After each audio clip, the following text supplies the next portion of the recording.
CJ on the track.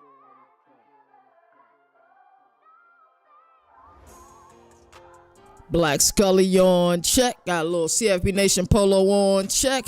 Welcome to another marvelous episode on today's docket. We got a lot to talk about today. We got so much to talk about today. I think this might be one of those episodes that we end up running into overtime because we got so much to discuss today. But we're going to get to on today's docket. BYU, man, the way that they announced their QB1 and Bear Bachmeier using like kind of AI with the Bear and the number 47, and we all know he got one of those weird numbers. When I think about weird quarterback numbers, historically I think about Heath Shuler during his time, in Knoxville with the Volunteers, and then I think about Devin Brown wearing number 33. And then Bear Bachmeier is kind of the new guy who's wearing, one of the weird numbers. So those are kind of the players that I think about. Also, for our interview segment, we're going to talk about Iowa and talk about their QB1. They announced Mark Gronowski, which shouldn't be a surprise to anyone that he's going to be QB1 there. And I think Iowa has a chance to really upset some really good teams this upcoming seasons. Boo Carter's second chance. We're going to talk about an update with him in Tennessee and how things are going, because we know he was kind of away from the team during the earlier portions of fall camp. So let's take a look kind of inside of Knoxville and see what's going on with that. Spurrier versus the Big Ten. Always interesting. Of course, if you haven't heard or you've been hiding under a rock, Big Ten kind of had a new proposal with a 24 to 2018 college football playoff proposal. And Steve Spurrier definitely gave his 2 cents about that. And y'all knew he was already going to do that. We have a new starting quarterback. In South Bend, C.J. Carr has been named the starting quarterback, grandson of Lloyd Carr. And there's been a lot of speculation because some people really thought that Kenny Minchey outperformed him. But, that's neither here nor there. I guarantee both quarterbacks get an opportunity to play this season and beats elite Dr. Dre, Beats by Dre.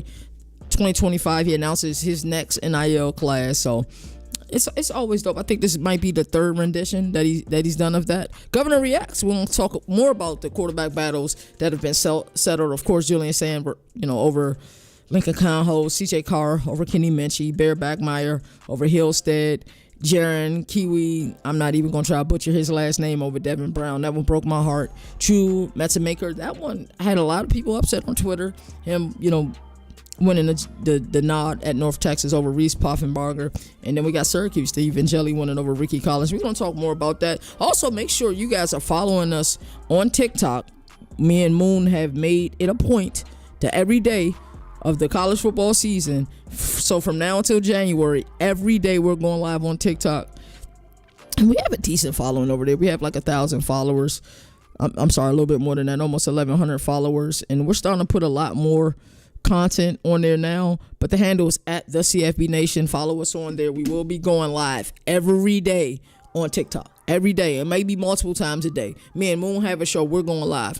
I'm doing like Governor of College Football, a live variation of it where it's pretty much, instead of the wide version of it, it's, for mobile, it's 9x16 instead of 16x9. 16x9 is what you watching now. So every day, and it'll kind of be like a blended rundown of what I did already, but we really want to take TikTok to the next level. And at some point, because we're currently on a live trial with TikTok, that's how it works. After this 14-day period, I'm going live on there today. Me and Moon are probably going live. It'll probably be 3 lives today. And after they take us off of that, then we'll be able to really do what we really want to do, which is go live on TikTok, Instagram at the same time, and maybe another platform. So I had to announce that. Make sure you guys follow us over on TikTok at the CFB Nation on TikTok. We're going to do a lot of things this year, and I think it'll be pivotal for our growth and what we are doing this college football season. For our Governor ruling segment, we're going over the conference winners. This is that time of the year. Everybody's announcing their playoff bracket. I announced mine yesterday. We're all announcing our conference winner, those superlatives. This is a fun time of the season. I already announced it, but in case you missed it, we will be in Atlanta. Week zero football matters, and so does FBS and FCS games, and so does, Division II. We will be at the SWAC MEAC Challenge. That's an HBCU game. I forgot to order my HBCU shirt, but I'm not leaving till late Friday night. So if I can get it one day from Amazon, or actually I'll make it myself because I forgot I am making my own t-shirts now. So I'll just make it myself. I'm gonna make a HBCU themed shirt. So I'm excited about that. And the name of our tour this year is We Cover the Nation Tour, because I feel like we really cover the nation, not just the big games. We will be at some big games, I can guarantee you that, but we'll also be at a bunch of games. We got so many people in so many different places. Like D now was cool with a bunch of schools, and they have a bunch of universities, where he lives at. And he has a bunch of games he can go to. D now is always at all of the Boston College games. And he also goes to the UMass games and Rhode Island games occasionally. And then Boomer is like right near the Arkansas line. But there's a plethora of games he can go to. He can go to Little Apple. So we plan on getting him there this year. And then me, Mike, and Moon are covering the nation. Week 1, we're everywhere. We're in the Midwest, and we'll be on the East Coast. Week 2, we'll be out west. That's the way it's going to go. We cover the nation tour. I got to make that graphic. Somebody need to punch me because I haven't made that graphic yet. And that's crazy. So we're going to go over our conference winners. Who's going to win the Mountain West? Who's going to win the Sun Belt? AAC, Conference USA, MAC, SEC, Big 10, Big 12, ACC. Also, and for our Around the Nation game preview, we are going to talk about the game that is live from Aviva Stadium in Dublin, Ireland. This is the 4th rendition of it. So we're going to talk about the Cyclones in great deal, Wildcats in a great deal. And you guys know when I like to break down a game, I like to get into the X's and O's. The Jimmies and Joes absolutely matter, so of course I include them, but I'm more of a scheme guy over anything else. So we're going to talk about the offensive coordinators, the defensive coordinators, and how will their scheme look against one another. So we're going to talk about that game as well. So this is a loaded episode. Don't be surprised if we hit the hour 15-minute mark. I truly try to keep this thing at an hour because I just believe in doing, at least 5 hours. Now with this whole TikTok stuff, I might be doing 10 hours of content a week. I'm super excited about it. Governor of College Football, hashtag go CFB. CFB Nation, your only college football destination. Let's get it. Governor of College Football, we're going to recap ACC. Hey, that's CJ Great defensive minds. They have to be better on that side of it.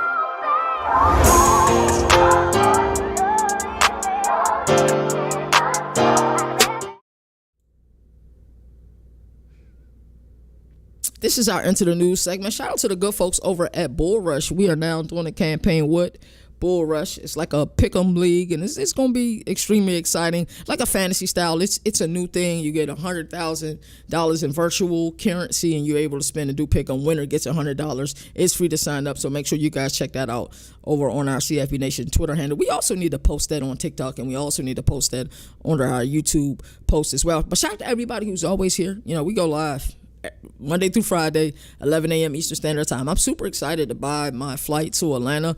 I'm going to buy that in the morning because I do have a kind of an all-you-can-fly pass. You just have to pay the taxes, but it's not bad at all. So super excited for that. So let's get into the news. Bear Bachmeier, as I told you guys in the cold open, won the starting job at BYU, and it's kind of been a roller coaster ride for that team in Provo. Them thinking that, hey, they have their guy, and, Retzlaff, and then he ends up going to the Big Easies at, Tulane now. And it's like, wow. Like, for a lot of people who watched what they did last year, they watched the physicality they played with, but they also watched that they had, a great running back in L.J. Martin, who we had an opportunity to interview at Big 12 Media Days, but they also had a guy in Retzlaff that we think that could deliver. But the, Bachmeier name, Hank Bachmeier, one of my favorite interviews that Nino done, he did it with Bachmeier, and I forgot who the Bears brother, I forgot who the other player was, but like, yo, when I tell you Hank Bachmeier was just chilling, bro, he was in his car. He was singing during the interview. Like, bro was just vibing the entire time. So, the fact that BYU kind of went AI style, like the Disney style, with this, quarterback announcement lets you know where they stand with this quarterback, bro. And if a quarterback wears number 47 or any number other than 1 through 19, you already know the type of player that they are.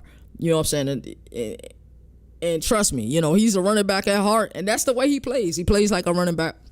They're going to have to teach him some of the nuances that he's not used to because he 100% wants to run you over. So super excited for him, super excited for this team in Provo. And I said we're going out west week 2, one of our stops. Out west week 2, we will go to the Utah game, and I believe Stanford plays BYU. So that'll be the double slate that we do. We'll go to the Utah game, stay at halftime. They're not playing a really good team. I forgot who they're playing. Might be Cal Poly or somebody like that.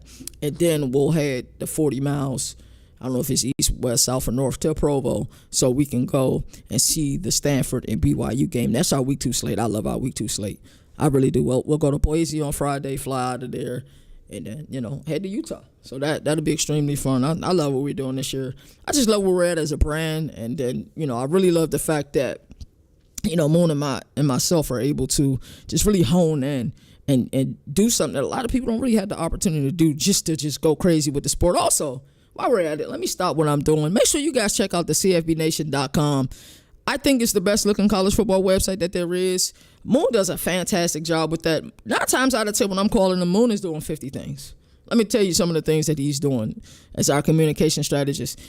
He's working on a website. That's for sure. Doing articles, the whole nine. Speaking with teams, figuring out our tour schedule, submitting credentials. He just wears so many hats, bro. Bro really don't sleep. And like I said, most of the times when I'm talking to him, he's doing a bunch of things. I'm not doing nearly as much as he's doing because, I probably am preparing the next episode, for the following day because these episodes take time. Sometimes I have 18 pages of notes. It is what it is, but I enjoy doing this. So, yes. There we have it. Bear Bachmeier, starting quarterback in Provo. I think he'll produce this year. And he has that type of attitude that really meshes well with what they're trying to do in Provo with the physicality that they play with. Because we seen them just flat out beat up on teams last year. One of those teams is a team we're going to talk about a little bit later for the game at Aviva Stadium in Dublin, Ireland, was Kansas State. They punched them in the mouth last year. Colorado, they got punched in the mouth last year as well. So they bring a certain type of physicality to the Big 12 that a lot of those teams just, quite frankly, aren't used to. Mark Gronowski is the guy in Iowa City. Super excited for him. We've seen what he's able to do at, San Diego State. 49-6 was his record. Had a lot of success there. And when I look at quarterbacks that can run the RPO, and I mean run it well at this level, and more particularly like the read RPO, which they had the option to hand the ball off, throw the ball, or take off with it. Kevin Jennings, I think, is the best out in the country. Haynes King is certainly in the discussion, but Gronowski is up there. Like, you looking at, one of the top 2 or 3 guys that run this offense, and Tim Lester's offense in its fullness is an RPO system. So this was a no-brainer that he'll be a quarterback. And I think a lot of people missed that. Iowa scored a lot more points last year in Tim Lester's inaugural year. But now that he has a guy to fit his scheme, don't be surprised if they 50th or 55th in the nation in scoring. And y'all like, well, Governor, that's not good. Well, have you paid attention to what's going on in Iowa? What's been going on in Iowa City, right? I don't think so, because when you look at Iowa, they've always been a defensive team. Like, Phil Parker has been a staple there as a defensive coordinator. And it doesn't matter how many players they send to the NFL. It's like the way that they developed there in Iowa City. Like, they always going to play legitimate defense. But now it's like the defense don't have to win every game. And it's not always ugly. Of course, it's Big Ten ball, so you're going to have some ugly wins. But don't be surprised if you see some of these marquee teams that you have in your college football playoff bracket, right, that goes to Iowa City and leave with a loss. Do not be surprised. I'm talking about the Oregons and the Penn State of the world who both make a trip to Iowa City. Do not be surprised. Both of those programs can definitely walk out of Iowa City with a loss. And I truthfully believe that 100%. They're going to play elite defense, but I think their offense, and even though sub-50s don't sound that good when you got 68 Power 4 teams and you got 68, Group of 5 teams, but they're somewhere always around 100 when it came to offense and being able to score the ball, and put points on the board. So 55th is a great leap for a team like them. Boo Carter's second chance in Knoxville. I don't really like calling it a second chance. We all slip up. Life is all about, trials and tribulations. I've always believed that you're going to probably fail at things more than you are successful. But I think the key element is, and not to get too political, I think the key element is to show up and to try. If you continue to do those 2 things, give effort and show up, you'll be all right. So things have been weird in Knoxville this year, and I haven't been afraid to comment on it. I feel like a lot of people aren't giving a real at Tennessee and Tennessee outlook. Like, I don't know. Like, I'm a huge fan of the people that they have in the building. Joey Hazel, their offensive coordinator, love what he does. Josh Heupel has built a standard there in Knoxville, and their standard and their expectation is to go and compete and possibly win the SEC and make a college football playoff. That is the standard there. That's not going to change. And Tim Banks, we talk about, the wealth of, coaches and coordinators under the age of 40. Tim Banks is a name that doesn't get mentioned enough. We really don't, because he's done an outstanding job during his tenure in Knoxville. So Boo Carter, I think, could be huge success for that. I've already predicted that Arion Carter, their linebacker, is going to have a breakout season this year. It's his 3rd season in Knoxville. I thought he was going to get a lot of pivotal minutes as a freshman. But yes, Boo Carter, welcome back. They said, Heupel said he's praised the growth as a teammate, and says Carter has taken the steps to re-earn his place. Translation, Boo Carter isn't all the way back yet, but he's trending, in the right direction. And we will see them. We'll be right there on the sidelines week 1 at the Flat Kickoff Challenge to see them take on Syracuse. So I get a really good calibration because I don't know how to properly calibrate Tennessee. I have thoughts, but I could be completely off, right? If we're being honest, because they can come in that Syracuse game, beat the crap out of a team that I really respect, and I'll be like, hold on, maybe they do have something here. So I'll be able to see that game for the sideline. And I can't wait for after week 1. The first episode after week 1, all of the different games we're going to. I think we're slated to go to 6 games week 1. That's in person, 6 games in person week 1.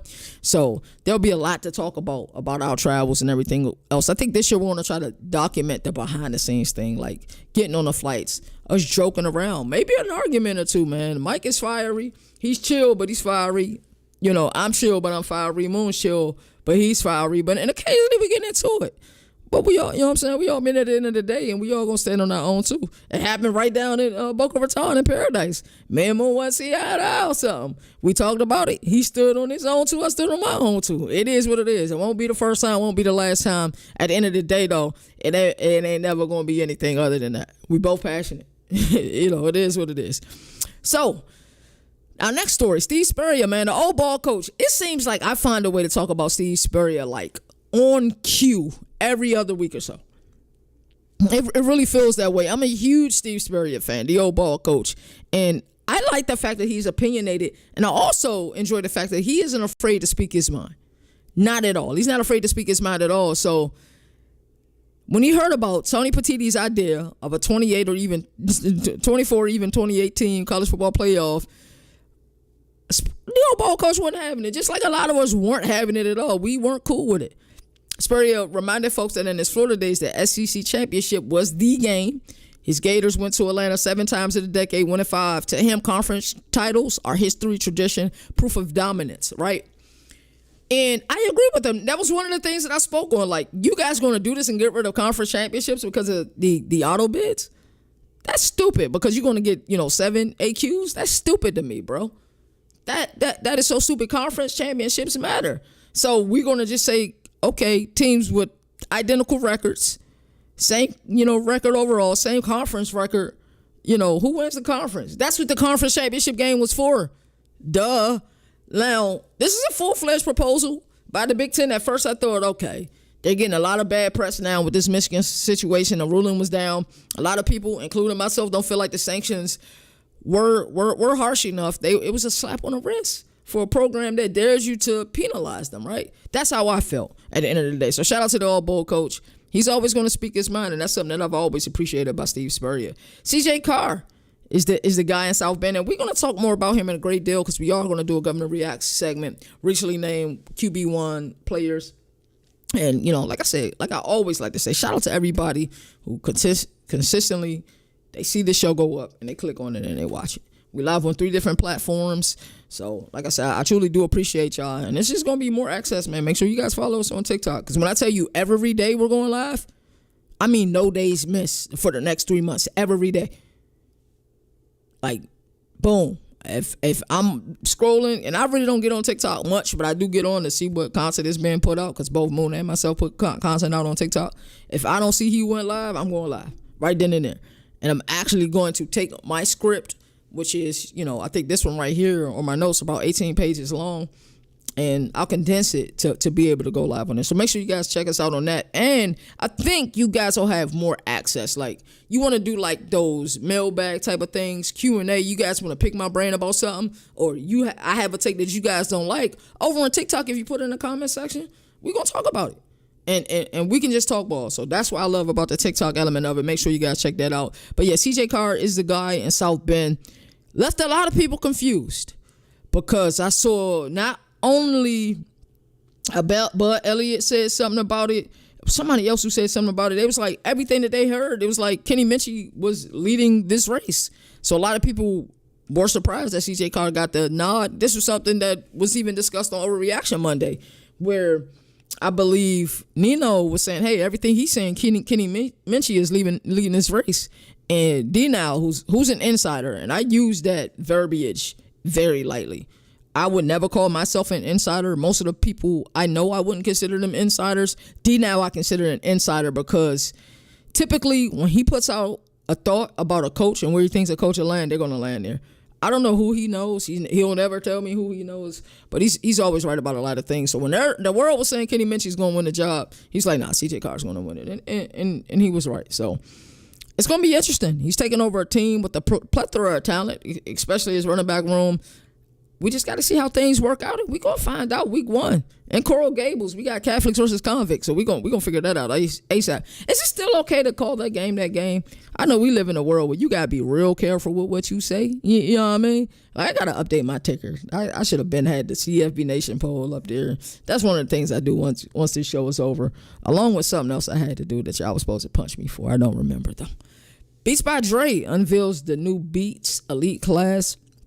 And the roster is stacked, man. You got Alabama wide receiver Ryan Williams, Ohio State. The best player in college football, Caleb Downs.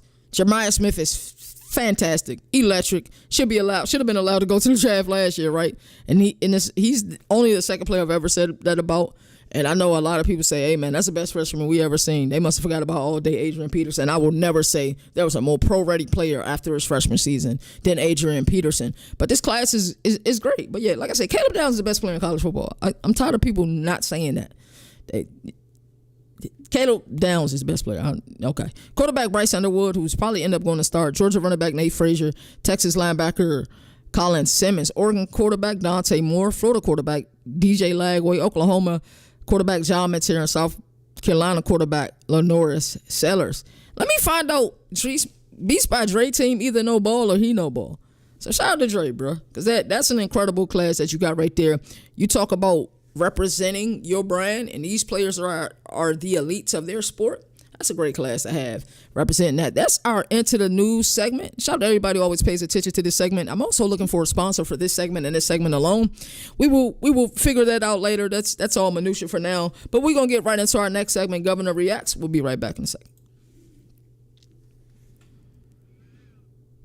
Alrighty, so this is our Governor React segment. Some of this will be repetitive. We're just going to go over recently named starting quarterbacks. I'll give a one-liner or a two-liner about how I feel about it. I don't know. Maybe because I haven't been this dialed in years before, but I've always been dialed in with college football. But this year I've really been dialed in, especially since I've been doing this full-time since July 18th. And all glory to the Most High. And I don't know. I don't remember this many quarterback battles for some reason. I just don't. Like, it just seems like a lot, or maybe it seemed like a lot because so many have been announced within the same grouping of days, which has been crazy to me. But anyway, let's get into it. So Julian Sand was named the starting quarterback over Lincoln Conhost. I said this yesterday, and I also said this on our TikTok live episode. Me and Moon have no idea what we're going to call the show that he and I are doing. You guys can maybe vote on it. For now, we're just calling it College Football Nation. That's the name of it. It's probably going to change. He and I are both air raid enthusiast, so we thinking about calling it like a 95 wide cross, something like that.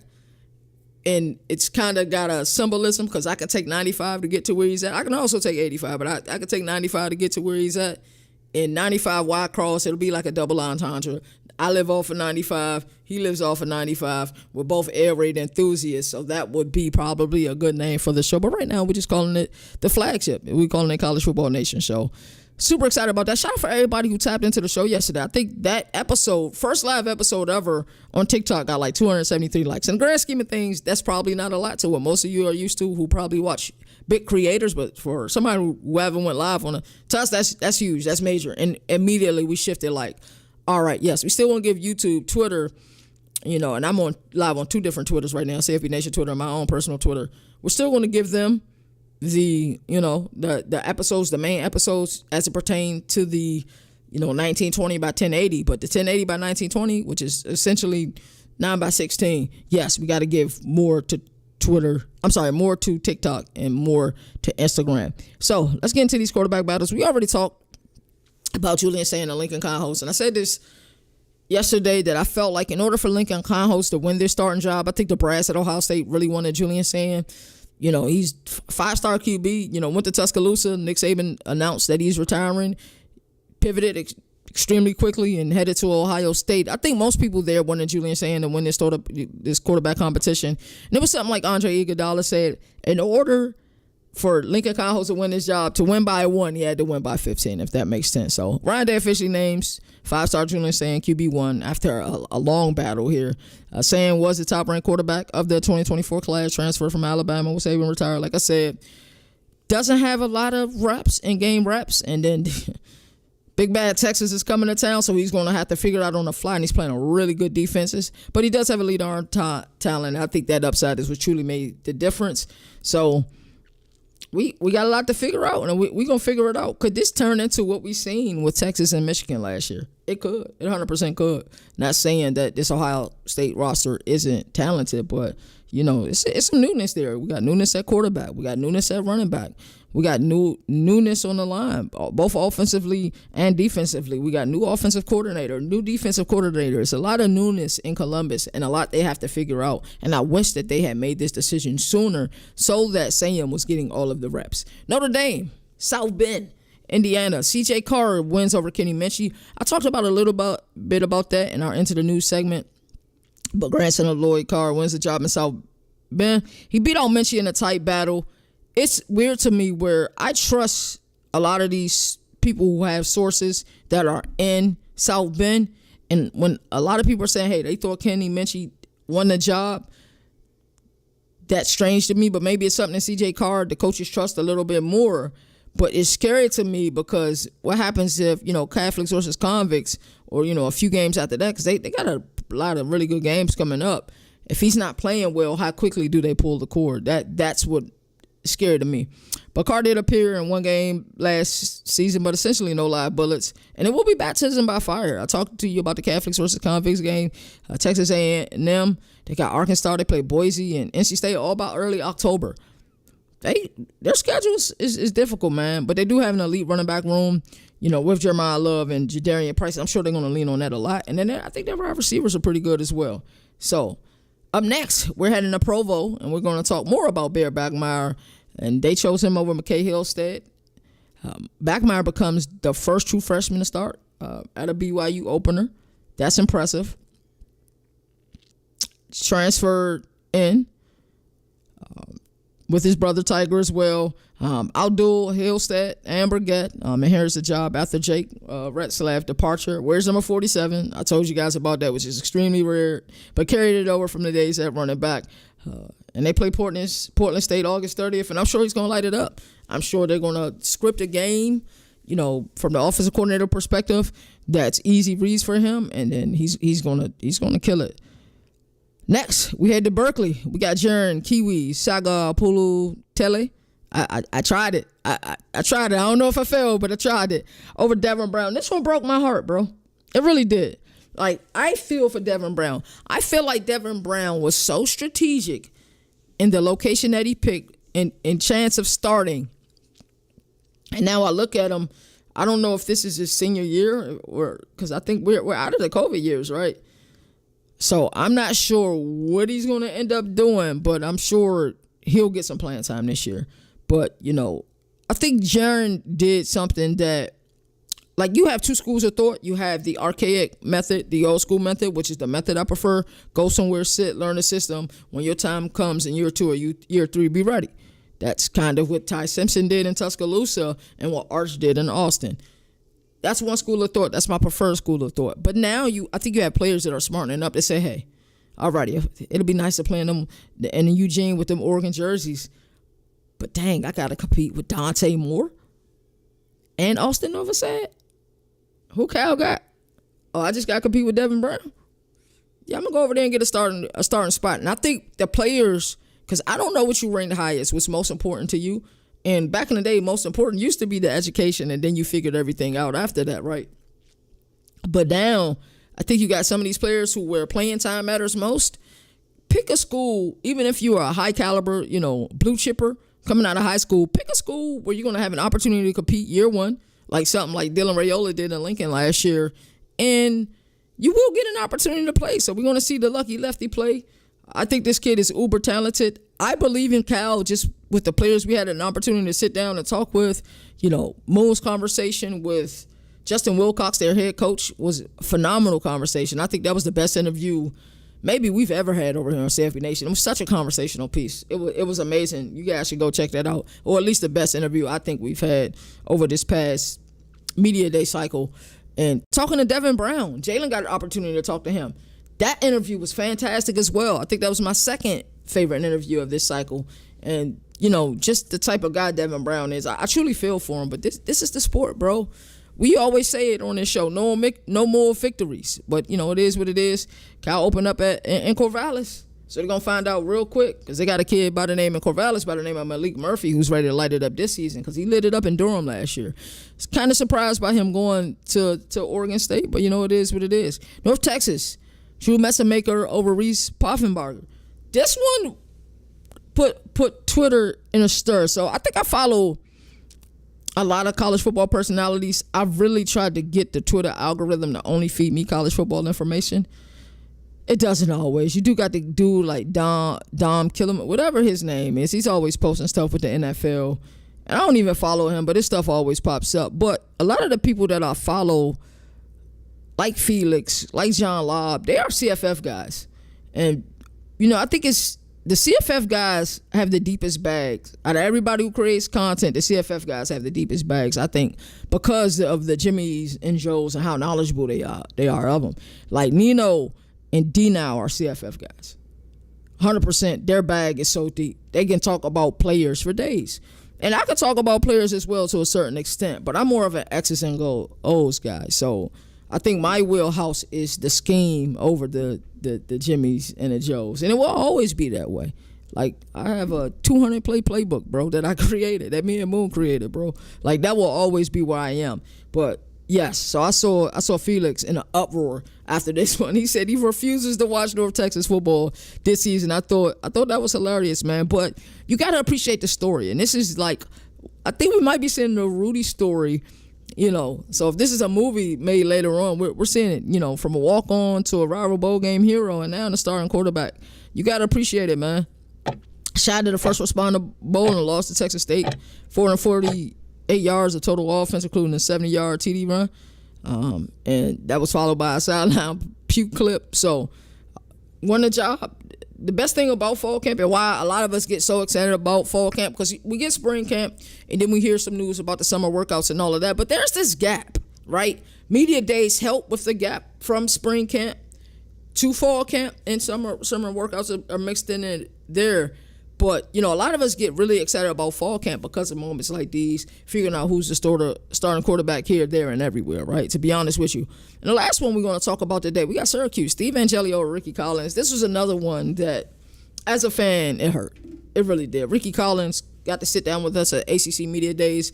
We talked to him. And a lot of times what coaches would do, granted, Steve Angeli was a late portal window ad, so that's probably why he wasn't brought to Media Days, but I think it was pretty much in upstate New York a foregone conclusion that Ricky Collins was going to be the starting quarterback.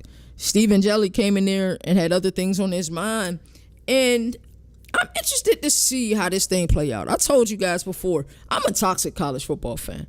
And what I mean by that is I enjoy the messiness of the sport or the chaos of the sport in the fall. I really am. So if you guys think that I won't be paying attention to or comparing Joey Aguilar to Nico Iamaleava, you are highly mistaken. If you think I'm not going to compare and contrast Steve Angeli to CJ Carter this year, you are highly mistaken, because I will. And don't let Steve Angeli have a better season than CJ Carter. I'm like, oh, Notre Dame just let one go, huh? They just let him go in South Bend, huh? That's what I'm going to do. And if some of you all are being real, y'all toxic college football fans too. It's all good, though. We the 1%ers. We're supposed to be, right? Angeli played in 21 games at Notre Dame. Lot of experience there. Inherits Fran Brown's system, which is definitely quarterback friendly. Last year, the boldest prediction I had, that was 100% correct. I said Kyle McCord would be a top 5 passer. Well, he led the nation in passing yards. I didn't know he would do that, but I just knew that in that scheme, in that system, he would flourish. And that, in Columbus, he didn't have a fair deal. Granted, Will Howard did go there and win a national championship, but Will Howard wasn't doing this. He wasn't looking over his shoulder. Kyle McCord was, because half of the coaching staff wanted Devin Brown to be the starting quarterback. there's a difference there. There's 100% a difference there. But it's quick learning curve after transferring in the spring. But, the staff trusts them. I'll get to see them week 1. I will be on the sidelines. Super excited about that. They also get to play Notre Dame this year. Also excited about that. So I can't wait to see what Angeli looks like week 1. One of my bold predictions this year, not my boldest prediction. I'm going to unveil my boldest prediction of the year during our conference winners segment, which is coming up next. And one of my bold predictions this year is that the ACC sweeps the Aflac Kickoff Challenge, right? And that would mean, and this is bold, I think this is pretty bold, that would mean that Syracuse upsets Tennessee, because I'm sure Tennessee's the favorite. That will also mean in the Beamer Bowl, Virginia Tech finds a way to win, which I bet on Virginia Tech a lot last year, and they made me look bad. But that will really shake up the college football world week 1 if those two things happen, especially with a lot of people that are all in on Lenore Sellers and Virginia Tech in a Beamer Bowl in Atlanta finds a way, which is not too far from South Carolina, finds a way to beat them, and we'll be at that game Sunday too, from the sidelines, of course. So we'll be at both of those Aflac kickoff games. Super excited for that, and I think we are seeing the best, arguably 3 or 4 games that week. We really are in week 1. Baylor and Auburn, we're not going to. Little angry about that, but after talking to the SID, we understood 100%. But we will be at Tennessee, Syracuse. We will be at the Beamer Bowl, and we'll also be at LSU and Clemson. So I'm excited about all of those games. Let's move on right to our next segment, Governor Ruling. And these are my my conference winners. Some of these you guys are going to hate, and it's all good. And I still got love for y'all, but guess what? I think one thing you guys know when you watch this show is that I'm always going to explain my side of things. And even though you may not like it, you can always respect it, because you guys know I'm going to do the research and I know what I'm talking about. All right, let's move on to the next segment, Governor Ruling. All righty, so these are my conference winners right here, right now. We're going to break this down one by one, run by run, and y'all see me there, man. I told you guys I'm a toxic college football fan. If you can see it, I probably should go to my larger window. Let me do that real quick, then we'll come back here. So this is the larger window for it, and actually we'll just stay here. How about that? I don't know if you guys can see Tony Petiti and Greg Sankey right here. So this Greg Sankey SEC rules is like an inside joke. I sneak Greg Sankey in on a lot of thumbnails, and you guys don't know it because it's an insider, but I'm letting you guys into the insider. Like, Greg Sankey is always, like, upset or mad about something, bro. He really is, but he really believes he got a picket sign that says SEC rules. And then Tony Petiti got a picket sign that says last 2 national champions. I believe there's truly a cold war between these two teams, but we're going to truly break down why I have the conference winners that I have up there. And I'm going to piss quite a few people off. Who should I start with? I'm going to piss off my guy Brian Browning by not having his Boise State Broncos up there. I bet against them last year. I'm also betting against them this year. So let's go ahead and kick this segment off with UNLV. And we're going to talk about UNLV a little bit and why I got them winning the Mountain West. So the Mountain West, I think, can be a 3 or 4 team race. I think one of the teams that most people aren't talking about right now is Fresno State. Be careful if they figure things out. And if Fresno State goes into Lawrence and they win week 1, look out. Because you got to watch those FCS guys, man. We talk about chips on our shoulders, right? I grew up being a have-not. I grew up with a chip on my shoulder being an undersized point guard, undersized 2 guard, because, you know, the off guard was a thing back then because of Allen Iverson. So a lot of times I get moved to the 2 because I was a bona fide scorer. And I don't know. I identify with the have-nots. So them FCS guys, they are super have-nots. They're like, we're coming up here to upset everybody. Like, and that's how they truly feel. So, but let's talk about this UNLV team. They got the new look squad under Dan Mullen. Dan Mullen, who's replacing Barry Odom, who's now at Purdue. And I love the swagger that Dan Mullen has. I truly do. I really do. So Corey Dennis, ex-Ohio State and Tulsa guy, he brings in new offensive flavor. We got running back Jaden Thomas. He's the centerpiece of the offense. And Ashton Jeanty was so good last year. I feel like we didn't appreciate the AP ability of Jaden Thomas, but he's extraordinary in the passing game, in the run game. This dude is nasty, and he could lead the conference in rushing this year. I truly do believe that. We have a quarterback battle, and this one hasn't been named, unless it's been named while we've been live, and I'm frustrated with it. I've been talking all good things about UNLV. And I think the Dan Mullen experience is going to be real in, Las Vegas. But you haven't named a starting quarterback, bro, and you got a game in 3 days? Like, what are you doing? Like, what's going on here? And, of course, they got different skill sets, so I don't know if he's trying to keep. Who are they playing week 1? Idaho State off their toes, but name a starting quarterback, bro. Pick one. Unless you're going to run a dual quarterback system, which I hate. And then I will change this pick so fast and put Boise State here, boy. I promise you. Before the season, I'm allowed to do that. If you don't name one by Friday, I'm putting Boise State in this slot. And I mean it. So, quarterback battle. We got Anthony Calandria from UVA, Alex Orji from Michigan. I believe with what Corey Dennis wants to do offensively, I think Alex Orji is a better fit. But he's going to have to do something that he wasn't able to do in Ann Arbor. That completion percentage needs to be up. It really does. Make plays when you're allowed to make plays, you know what I'm saying, with your feet. Other than that, bro, keep that high completion percentage. It don't even got to be uber high, because typically somewhere in that FBS, the highest is somewhere around 70s, early 70s typically. I don't even say it's got to be high 60s. I mean, high 60s. If it can be low to mid 60s, I think that gets the job done. Love their defensive coordinator, Paul Gunther. NFL pedigree. He's had stints with the Raiders, the Bengals. I really likes what he brings, and he brings chaos from the defensive side of the ball. Simulated pressures. They got blitzes, twists, stunts, the whole 9 yards. And star Marcel McDuffie, he'll be the guy defensively that we're looking at, and he was an all Mountain West Conference preseason first team, of course. So I think UNLV is going to be really good this year. I believe in what they're doing. I believe in the pieces that they have on their coaching staff. I believe in the pieces that they have on this team. That's why UNLV will be my pick to win the Mountain West. But name a starting quarterback or else it changes. Because I do have, 2.5 days before once the season starts, I can't change anything.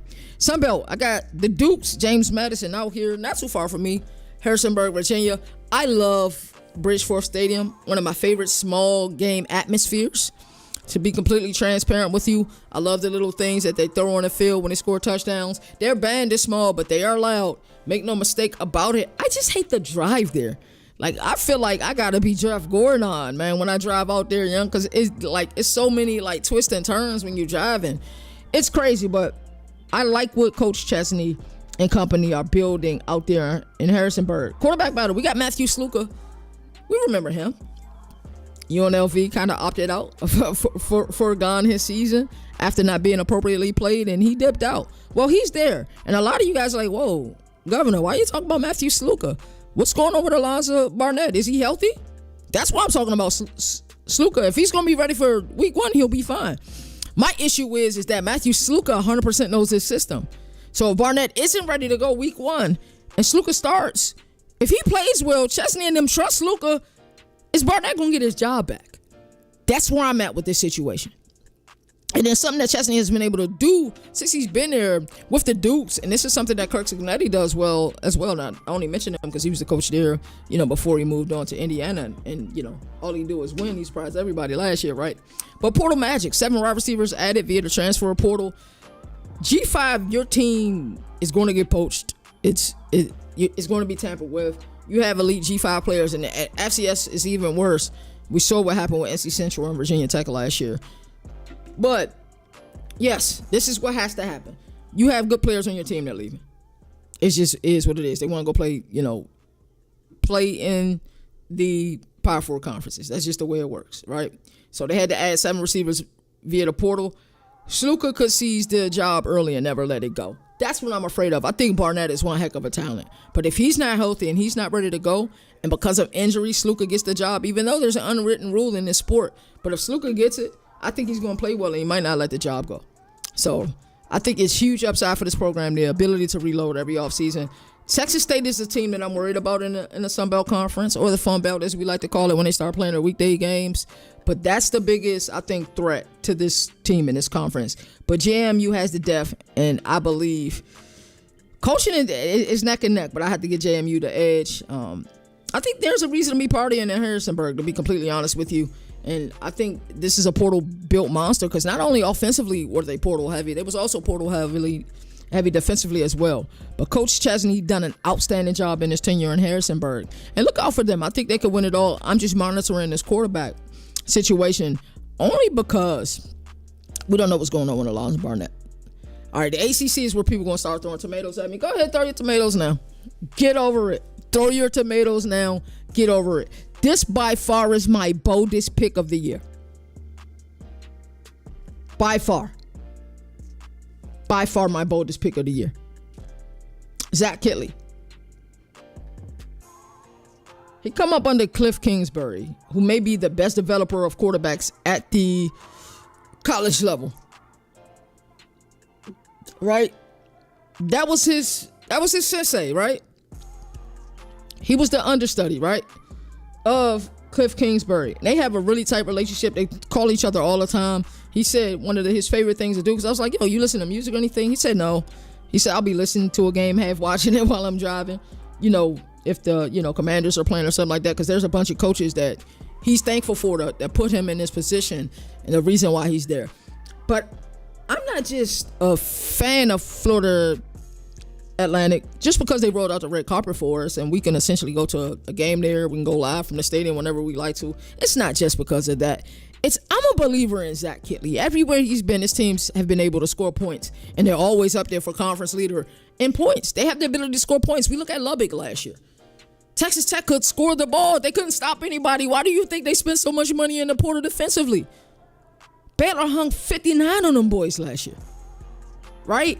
Zach Kittley, ability to call plays, and even though he has that air raid DNA, make no mistake about it, he isn't afraid to run a ball. Taj Brooks had a very successful season there. And I am hopeful for this team this year. Caden Velkamp, they got him from Western Kentucky. Knows the system. Because when Kittley was there at Western Kentucky, when Bailey Zapp was the guy at quarterback, Caden Velkamp was there. And one thing, and I interviewed Zach Kittley at American Media Days, also had an opportunity to talk to him while I was down there at FAU's fall camp. By the way, Coach Kittley, if you happen to see this, because he does follow me on Twitter, you run a tight fall camp, bro. We got like 15 minutes to look at the practices, bro. He is not letting anybody see anything, and I don't blame him. So, Caden Velkamp, he's the guy at quarterback, knows the system, absolutely lit it up at Western Kentucky last year. Lit it up. So when you got a guy like that who knows the system, he's 6'6", he does have some mobile ability as well. And guess what? His best friend came with him from Western Kentucky. That's Easton Messer, a legit route runner. Really good at what he does. He just finds a way to get open every time. But the X factor on this offense for me is Xavier Terrell, who just didn't get enough carries last year because they trailed in so many games. Kid averaged 18.6 yards per carry. And I just told you guys that Zach Kittley, even though he has that air raid DNA and he wants to pass the ball and he wants to score points and bunches, he has a guy in Xavier Terrell who can really run the rock. If you're looking for a running back and you play in the CFF league, buy Xavier Terrell stock. I guarantee it 100%. Offense wants to snap the ball every 12 to 16 seconds. Everything is fast. The fastest fall camp I've ever been to, and I've been to a lot of teams' fall camps. This joint is incredibly fast. Like, I'm tired for the players. For real. And they have offensive line depth. And the conditioning is key. And they down it. Yo, the weather down there is different. I talk about the humidity in Virginia because it is humid where I live at. The humidity down there is different. I remember beat up by the sun. There was a day we went live for the stadium. I took a nap. And typically, I like to take around a 45-minute nap. Sometimes an hour, depending on the day. But this day, I took like a 3-hour nap because the sun beat me up. So I woke up, went and found Moon. I'm like, bro, let's go to Wawa and get some smoothies. Shout out to Wawa. And, bro, I went outside. And it still felt like the sun was out. And this is like 10 o'clock at night. I'm like, yo, why does it feel like it's 95 degrees down here? So the temperature is different down there. I think that'll be a huge success for them. And I tell you what, they play Maryland week 1. If we weren't going to so many games week 1, that's the game that I want to be at. But I think Director Mike is going to end up going to that game. FAU and Maryland. Don't be surprised if they go to College Park, because I don't think Maryland has named their starting quarterback yet, but I believe it will be Malik Washington. Do not be surprised if FAU go there and upset them. I'm like, uh-oh, the governor might have been on this something, because they're going to play extremely fast. And then Kelly is aggressive. You know, when you get an offensive-minded guy at head coach, and I'm glad that he made it clear the moment that he got down there, I am calling the plays. So if he looks at this and they're in a 3rd and 4, 35, even if they not past midfield, right? He's like, we got 2 plays here. Y'all give me the 4th and 2 and short. We're going for it, and we're going to go fast. That's the type of coach Zach Kittley is. So I think this is one of them things that Florida Atlantic truly has an opportunity to win. I think the key is they have to go 7-1 in the conference. 6-2 might get you there, but I think 7-1 is where it's at. And if they do find a way, because I don't think they'll win it outright in the regular season. I think they'll find a way in the conference championship and win the conference championship. I think that's my prediction for Florida Atlantic. But if they do that, Zach Elliott is gone, because there are going to be P4 teams knocking down the door. But I think he'll only leave if it's the right predicament, the predicament that fits him best and his family best, for sure. So let's move on to Conference USA. After you guys have thrown a million tomatoes at me for picking FAU for winning it, Conference USA I think is the easiest one to pick out of all of these. Conference USA and ACC can battle for the ones I think that are easiest to pick. Head coach Jamie Chadwell, I think this is the easiest schedule in the country. 136 teams in FBS, they have the easiest schedule by far. 136 toughest schedule in the country, right? That is what scares me with making them not my Con USA pick, but my college football playoff pick, because they have to be perfect. They have to go 13-0. That's the only way they have a chance. 12-1 will not get it done, right? And that means beating JMU, the team that I have slated to win the Sun Belt Conference, right, or the Fun Belt. Ethan Vasco is the guy at quarterback, and I believe he fits the system perfectly. Last year was a down year for Liberty. It really was. The fact that Jacksonville State won the conference is still amazing to me, but it helped propel Rich Rod back to Morgantown, so I'm happy from that perspective. Kaden Salter did not want to be there. He really didn't. At running back, I thought they was going to have the kid Marquise Henderson from Clemson, who left Clemson, didn't really hear why. Then went to Liberty, but he's not going to suit up for them this year, right? But they did get a guy in Julian Gray from NC State, who I think is going to be a great replacement for Quentin Cooley, who's been there for so many years, out there in Lynchburg, who's been extremely successful. They'll be able to run the ball. This is my only caveat for Liberty this year. They'll win the conference. That's not the discussion. Can they make the playoff? That's the discussion. And also, head coach Jamie Chadwell will probably not be there next year if they are as successful as I think they are, because I believe Power 4, my apologies, schools will come knocking down his door to get him there because of the success, not only that he's had in Lynchburg, but, think about Conway, the success that he's had at Coastal Carolina, right? So you look at those, and you got to say that. The MAC, Toledo. The MAC typically for me is very difficult. I almost went Miami of Ohio because I really like their makeup. But one thing about Miami of Ohio, and I give them credit, they schedule some tough, very tough P4 games every year. They do not go with the easy non-con schedule. And it's money grabbing, because those bigger schools are going to pay you to come there, travel there. It's a really great way to get money for your program. 100%. And like Pac said, I ain't mad at you for that reason. But if their schedule wasn't so tough, I would have been comfortable going with them. But I feel pretty confident in my pick with Toledo. Head coach John Candle, I'm sorry, Jason Candle. He's been there for a while.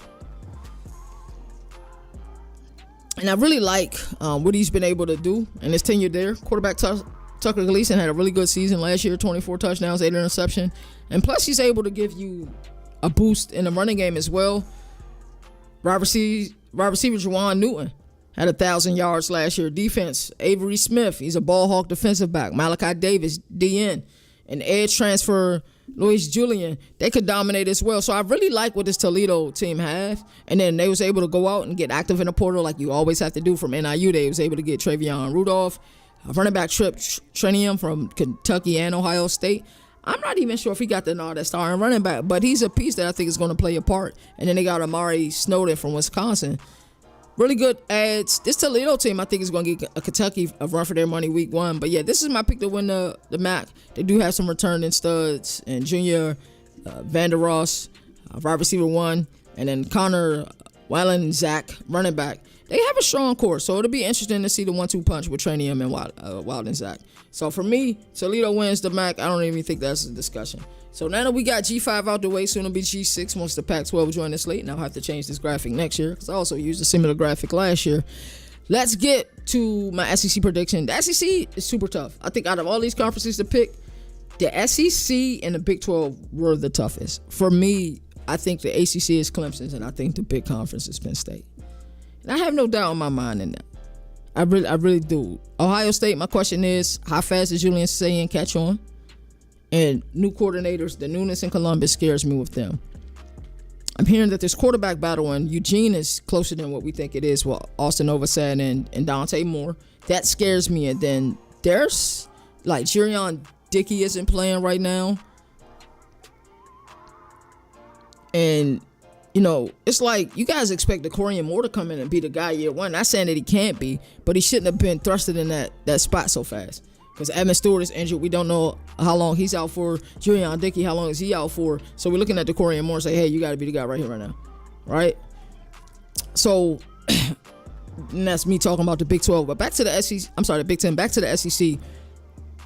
I like Texas, bro. Arch, man, I know a lot of people think it's hype. But I'm telling you, for him to be able to sit there and just truly learn the system, know the system, understand the system, and the fact that his skill set is different from Quinn Ewers' skill set, and I think Sark is going to play to that because, you know, how many better play callers in the nation than Steve Sarkisian, right? And he has a plethora of weapons still. Jack Entries is going to be a safety valve, right? You know, think about those third down plays and what he was able to do at Cal last year, and I feel like he's been disrespected as pertaining to tight ends, right? That's honestly how I feel. Then running back. You got, you know, Quintrimian Wiseman went over 1,000 yards last year. CJ Baxter is back and healthy, which is most important. And wide receiver trio, I believe in a lot. And Wingo, Mosley, and Moore, right? Plus a plethora of elite freshmen, right? Defense is elite. Anthony Hill Jr., surefire, top 15 picking in 2026 NFL draft. Probably top 10, to be honest with you. Edge, Colin Simmons is real deal. And their secondary is nice with Malik Muhammad, Jalen Golbo, Mike Taft, and Derek Williams Jr. I like the makeup of this team. I think they'll win the SEC. Even if they don't win the SEC regular season outright, they'll win the conference championship. Unless they run into Georgia, because for some reason they struggle with them boys. But I like Texas to win the SEC. Alrighty. Up next is a Big Ten Penn State. A myriad of reasons why I like Penn State. Andy Kotelnicki plus Jim Knowles, maybe the best coordinator pair in the country. You guys heard me say that a myriad of times. Drew Aller, criminally underrated. I don't know why he is. I don't know why people feel the way they feel about him. Running back duo, arguably the best in the business with Nick Singleton and Katron Allen. Wide receiver room is upgraded with Hudson, Ross, and Pena. And in defense, you know, Danny Dennis Sutton, AJ Harris, they lead the charge defensively for the best defensive coordinator in the business in Jim Knowles. And Penn State arguably has the most complete roster in the country. The only team I would edge over them is Penn State. LSU certainly has a horse in the race as well. Those are the three teams when I look at their roster, you know, construction. I say, hey, these three teams, I like these players on this team. And the people that don't like Penn State don't like James Franklin. And I honestly can't get mad at you for that. I can't at all. Big 12, Baylor. You guys have heard me pound the table about Baylor for months now. I don't really got to say much about them, but you know how I feel about Sawyer Robinson. A lot of weapons at wide receiver, Josh Cameron, Kobe Prentice from Alabama. Sneaky portal get Mike Trigg, Bryson Washington. You guys know how I feel about Aranda and his ability on defense to bring it. Matthew Fobbs-White is coming off the edge. Linebackers Barnes and Thomas. Tevin Williams on the back end. I like a lot of what Baylor is offering. I think the Big 12 is wide open. It is every year. Give me Baylor this year. I like the construction of their roster. I like how they finish down the stretch. They have to start fast. That's the key. If they do what I think they're going to do and handle business with Auburn, a team who a lot of people is high on, some people have them in their SEC championship, look out. And it's in Waco, by the way. Second easiest pick or first easiest pick, however you feel, Clemson. Cade Klubnik thriving under Garrett Riley. You know, I remember seeing him have happy feet in 2022, really skittish, right? But that was under Brandon Streeter. Garrett Riley comes in, didn't have complete command of the offense, in my opinion. That's why you see, you know, like a Jekyll and Hyde thing with him in 2023. In 2024, he completely flourished. And I expect I'm telling you, this guy going to light it up this year. And his wide receivers, man, Moore, Williams, and Wesco, explosive unit. Number one in return production in the country. Defense is terrifying. T.J. Parker, Peter Woods, Sammy Brown, Wade Willis, Avion Terrell, Khalil Barnes. That defense is scary. Maybe the best in the nation. Clemson is the easiest pick. Old formula still works. Recruit out of high school, develop players. I told you guys it's going to be a long episode because we almost at the Iowa mark. At the hour mark, and we still got another segment to get to. We got our ATN Around the Nation game previews, and we have the biggest game of the week right here, right now. Week 0 ball, it does matter. We're going to preview the Iowa State versus Kansas State game live from Aviva Stadium in Dublin, Ireland. Shout out to everybody who's sitting here watching. It's the 1%ers. I told y'all we was going to overtime. I'll try to get this done within 15 minutes. But we shall see. You know, it is what it is at the end of the day. So let's talk about it, man. This is one of those games I think we'll look back in November and say, oh, yeah, remember Iowa State and Kansas State in Ireland? It's week 0, but it feels like mid-season stakes because the game could end up shaping the Big 12 championship race. I have high belief, high faith in both of these teams. I really do. Both of these teams can win the Big 12. Let me say that right here, right now. They both can win the Big 12. And I love the rosters for both of these teams. The coaching staffs have built really great systems. So let's go ahead and get into the breakdown of these teams. I'm going to go ahead and pull up my graphic here. Give me a second. Booyah. So like I said, it's live from Aviva Stadium, Dublin, Ireland. This is going to be one of those really good games. I think this is the fourth rendition. Yeah, fourth year in a row that we started in Dublin, Ireland. Because I remember back in 2021, it's where I said the infamous phrase when I was on Real Ones Productions to Jalen that there'll be no champagne shipping in Champagne because I predicted Nebraska to win that game. Illinois certainly won, and you best believe the elite troller Jalen is. He trolled me for a couple of weeks on that. But it is what it is. I enjoy my take. So let's talk more about both of these teams. So Iowa State, I love a lot what they bring to the table. This was if you remember my first pick, this was like mid-spring, right after spring came. I was like, I think Iowa State's going to win the Big 12. And the more I looked into Baylor, the more I said, no, I can't deny this roster construction. I just can't. So Matt Campbell crew answered the bell last year.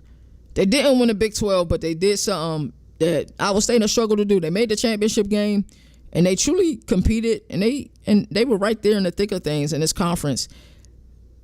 Their run to the championship game, I believe, gave them momentum. And I know a lot of you guys think about Iowa State. You don't even think about the bowl game. You just think about, wow, Arizona State put hands and feet on them. We saw some beatdowns last year, like teams who are physical, like the team in Provo, but teams who aren't traditionally physical, like in Arizona State, just put hands and feet on these teams last year.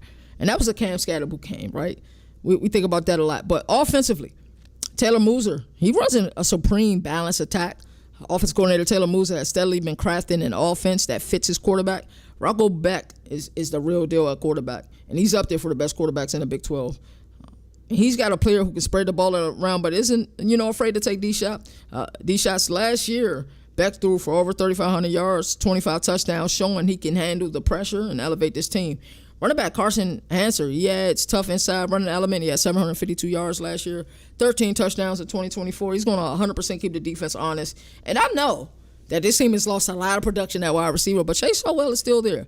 He'll be emerging as the go-to wide receiver. 34 catches, 678 yards, 3 touchdowns a season ago.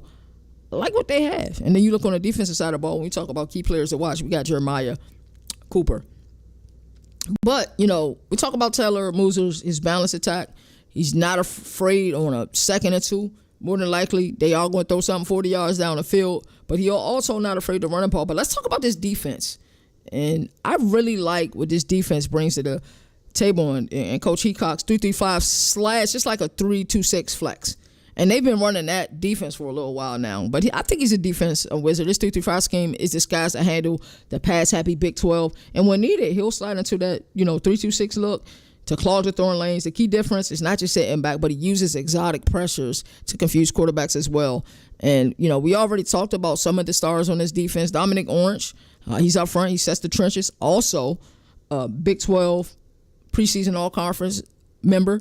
Jeremiah Cooper and Jontez Williams are ball hawks in the secondary. They were also Big 12, all preseason members as well. They made the all-conference team as well. So defense is living comfortable with chaos, mixing coverage, disguising blitzes, forcing quarterbacks like Avery Johnson to hesitate. And before we get to the Kansas State side of the thing, let's go ahead and look at their schedule.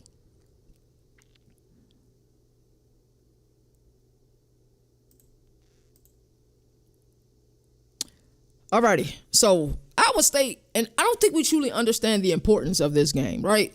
So you look at this game, and it'll be a game that we're like, when did this team lose? No matter who wins or loses this game, when did they lose? All the way back in week 0. That's the importance of this game, and we get a heavyweight battle week 0. But they do play Kansas State. That's in Aviva Stadium, live from Dublin, Ireland. We know that that's happening this week. Next week they play South Dakota. After that, they're home versus Iowa. Then they go at Arkansas State. So this game is important because they can really get started this year. I think Arizona will be much improved this year. I haven't given up on Noah Fafita. I have not. But, they have the ability. The Cy-Hawk game is always going to be a good game. Somebody's going to always win with a walk-off field goal, right? I mean, that's just truly how I feel at this point. But, it's in Ames. So, that's a slight advantage there. So, we start looking at these schedules. It's interesting. Like, this game is almost must win. I mean, they'll handle business versus South Dakota. They'll handle business at Arkansas State. The Arizona game is tough. The Iowa game is tough. Cincinnati will be improved this year. And I truly feel, after speaking with them ACC media days, it'll be tough. Then they go to Boulder, October 11th. They play Colorado. Then they're playing, BYU, October 25th at home. You know what I'm saying? Then they go play at Arizona State. That'll be a toughest game. A lot of people probably say this is the toughest game on the season. This week 1 game is right up there, too. Because it's important. If you can get a Big 12 conference win in week 0, that's huge for your program.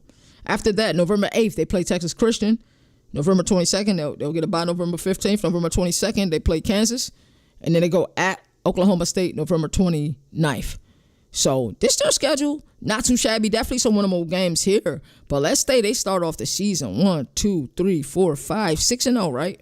Which would be difficult because they got some games in there. Like that Arizona game, not going to be easy. The Iowa game, Cyhawk game is always close. And then that Kansas State game, not going to be easy. But they can start the season 6-0. You can really look at the second half of that season and say, hey, this team got an opportunity to really win this conference, right? So I like their schedule a lot. But let's go back to our other graphic as we talk more about Kansas State. All right. So let's get to the Kansas State side of things. I really love what they bring to the table. Team that I predicted to win the conference last year.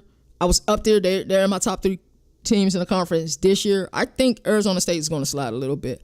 And I hate to say something like that because I truly do believe in Kenny Dillingham and what he brings there. First day of fall camp, that post-game press conference, if you didn't want to go play for Kenny Dillingham, what is wrong with you, right?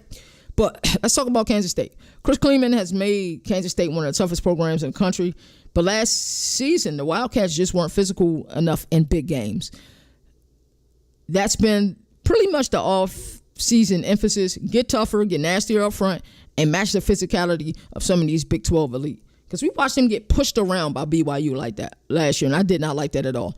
So let's talk about offensive coordinator Matt Wells and the power spread that he runs. Matt Wells has the pieces to run exactly what he wants, a power spread with multiple running backs. He typically likes a lightning and thunder approach at running back and a quarterback who can also throw the rock and hurt you, scrambling as well.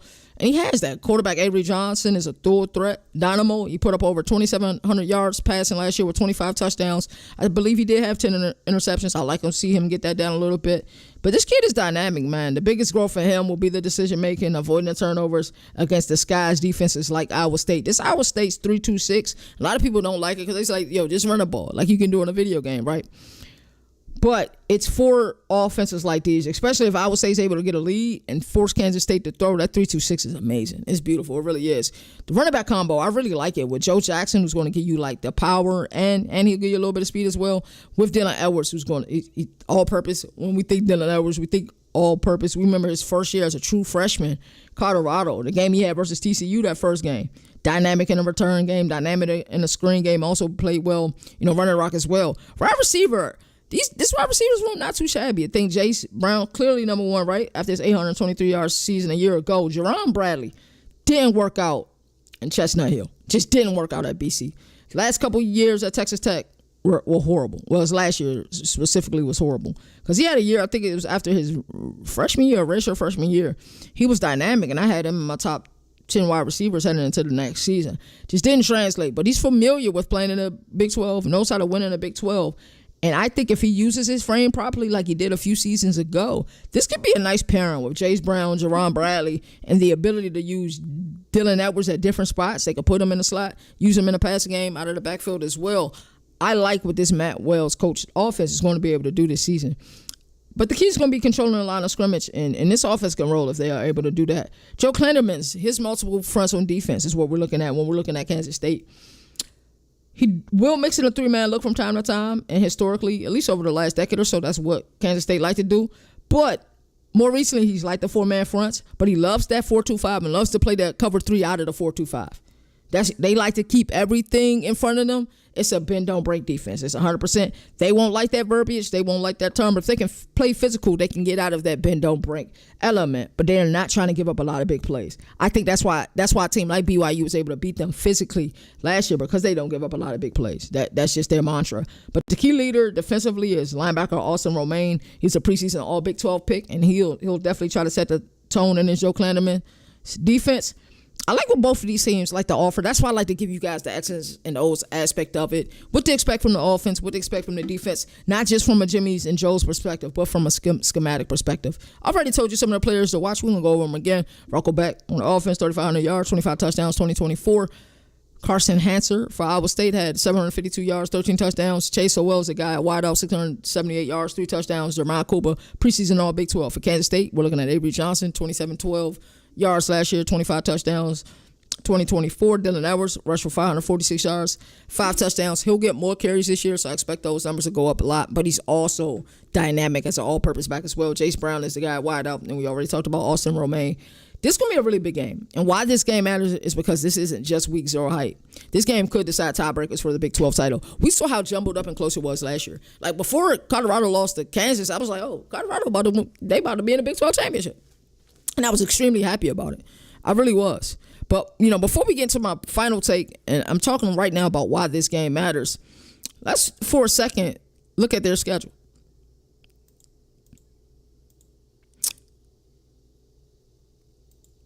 Alrighty, so we look at this Kansas State schedule, and I'm just truly trying to show you guys why this game is so important. So, of course, they play Aviva Stadium, Dublin, Ireland this week 0. Then they play versus North Dakota. That will not be a pushover game at all. Army. Then they play at Arizona, Central Florida, then at Baylor. So this is another team with an opportunity. If they can win this game, they can run off some wins. And then you're looking at 1, 2, 3, 4, 5-0 before you go at Waco, which is going to be one heck of a ball game. And then it's another team, the backside of their schedule. It's tough because I think Texas Christian's going to be much improved. They play them on October 11th. They're going to be much improved. And then going into Lawrence, it's always difficult to get a win if they can stay healthy, that is, for Kansas, not Kansas State. Texas Tech, they spent money this year. They have the roster. The roster is there. That's going to be a tough game. At Oklahoma State, they'll be gritty. I just don't think they have the roster this year. At Utah, I'm seeing more and more people. Bud Elliott had Utah as his Big 12 pick. My boy CFB Moon had Utah as his Big 12 pick. So you got to like what Utah bring from a physicality perspective. And if you're around Devin Dampier just for 2 minutes, like I was at Big 12 Media Days, he has that infectious energy, and I promise you, he's confident. And then they play Boulder the last week of the season. So I think the top 3 teams in this conference, let's just say the top 4 teams, the teams I think they're going to be battling, we got Arizona State, Kansas State, Iowa State, right? And, of course, Baylor and the team I'm high on. And then you got that second tier of teams, but a lot of people are high on Utah. So let's get back to the other one. Boom. So let's talk about the importance of this game. I went over both of these schedules for both of these teams because I wanted to kind of build up to why I think this game is so important. And I almost want to say in week 0, this is a must-win game. Like, it isn't end-all, be-all if, either one of these programs lose. But, and someone will lose because someone has to lose. But I think this game is very important. Both teams have quarterbacks capable of winning the league. Both defenses are led by coordinators who know how to create chaos. Whoever wins here takes momentum into a Big 12 conference play. You're already number 1 in your conference because it's a Big 12 game. So here's my final take. This is one of the hardest games for me to pick. Kansas State has, I think more explosive backfield. Avery Johnson truly gives you that wow factor. But Iowa State, to me, is who I trust more. I think Rocco Becht will make one more play than Avery Johnson in this game. I think it'll be a close game. I think the over-under is, 49.5? We could get fireworks in this game like we did with Northwestern and Nebraska a couple seasons ago. It'll definitely be different from the Georgia Tech Florida State game we got, last year in Dublin, Ireland. But give me Iowa State to win this game. And it was difficult because I really wanted to go Kansas. But, yeah, give me them to win this game. I told you guys we're going to go into overtime on this episode. Really fun episode. Shout out to everybody who came in here, watched the episode. And as always, come in here and watch the episode. We are live on 3 different platforms. Do not forget, this CFBNation.com. That should be on your homepage or your cell phone. It should be under your favorites on your browser. Go there. Moon does a fantastic job with that website. Best looking website there is, and there's always plenty of content on there and really good reads. If you stuck at an airport and you want to hear about college football, watch college football, he's going to start posting little clips and uploads from our various episodes. Also, follow us on TikTok. We're going live every day. Not, every day except for this day. Like with Governor of College Football, I'm live Monday through Friday. But no, we're going live every day. For the rest of the season, we're going live every day on TikTok. So if you love college football like I do and you consider yourself a 1%er, go to TikTok right now at the CFB Nation. Give us a follow. because we're going live today. We may go live 3 different times today. I'm going to call Moon the minute I finish this episode. Hey, what time you going live today? What time you want to do our show, which we don't know if we're going to stick with College Football Nation as the show name, or 95 White Cross, which we'll probably end up changing the show name too. So shout out to everybody who's in here. As I always like to say, there are no more victories in a sport that survive in advance. That's why college football has the greatest regular season. And until next time, we will see you guys over on TikTok. Go follow us right now. A little bit later today and tomorrow, 11 a.m., same bad time, same bad channel. We got so much to talk about, but I think TikTok will be more of an intimate setting. If you're in the comment section and you're active, we're going to talk college ball. And you have complete control over the episode. We'll have notes and a script that we stick to. But if you start having intriguing discussions in the chat, we're going to talk to you. We're going to talk about what you want to talk about. We're going to talk about your team. So come over there at the CFB Nation on TikTok. Make sure you guys give us a follow. You all take care. And I'll see you over at TikTok because y'all going to listen and follow. Or I'll see you guys tomorrow at 11 a.m. Eastern Standard Time. Same bad time. Same bad channel, man. Y'all take care. Governor of college football. We're going to recap ACC. Hey, that's CJ defensive on minds. the They have to be better on that side of the